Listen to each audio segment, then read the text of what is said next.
Hey everyone, Carolina Venom here. Today I'm going on day 10 of using the Cricket wireless service, and I'm going to focus on Speedtest tonight. I am using the Huawei Tribute. This is an AT&T Go phone, and yes, I have no issues using a Cricket SIM card in this AT&T phone, and I've actually put the Cricket SIM card in various AT&T phones, and they all work perfectly. There is no unlocking that you got to do on the SIM or the phone to use a Cricket SIM card in an AT&T device, because I'm using it right now.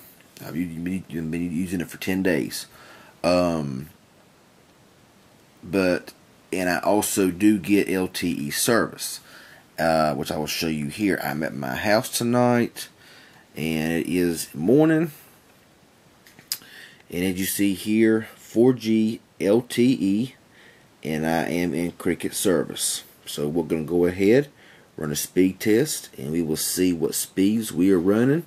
As I've mentioned before, I live down in the sticks, so we'll see what kind of speeds we're going to be running on Cricket, which, as you see here, is 8 megabits per second download, which of course is 1 megabyte. So 8.29 megabits per second download. That's what it looked like it was turning. Wait for it to finish. Upload speeds are also pretty respectable at 5 to 5.5 megabits upload. Nothing really to complain about. It's pretty nice. So it finished up here at 185 on the ping, which is a little bit bad. That's not the best I've seen. Download speeds is 8.29 megabits per second download, and upload is 5.26. And I do have 2 bars of service, of LTE service, and rarely do I ever lose service with Cricket. Even down here in the middle of nowhere, I get between 1-2 bars of service, and I always have LTE or at least regular 4G. So that's not bad speed. If you look at my results over past tests, you can tell that the majority of tests here are the same, 8 to 5.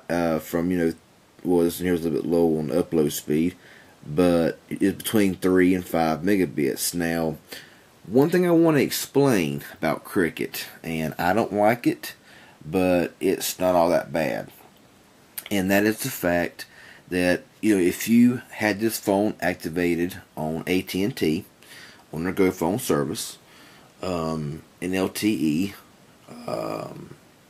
you can have download speeds as high as 30 plus megabits download and 10 to 15 upload. I've had AT&T Go phone service and had really good speeds, but when you look at Cricket and you go into their LTE terms and service or whatever, it will say in there in fine print, max download speeds 8 megabits per second, and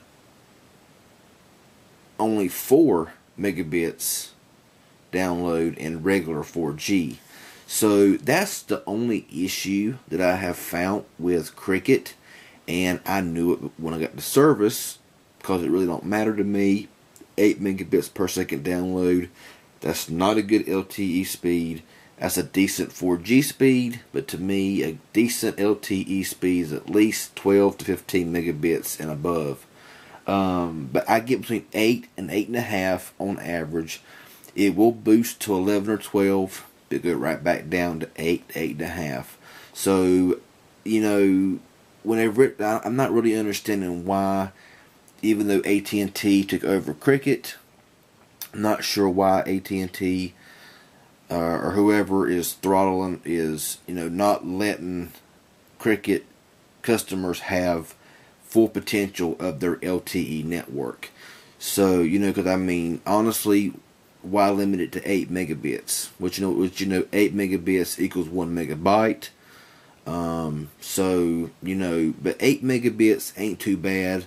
But like I say, I believe that they are to release it to where you can get the full potential of, you know, AT&T's LTE service, because their speeds are really fast. So, but anyway, you seen the speed there.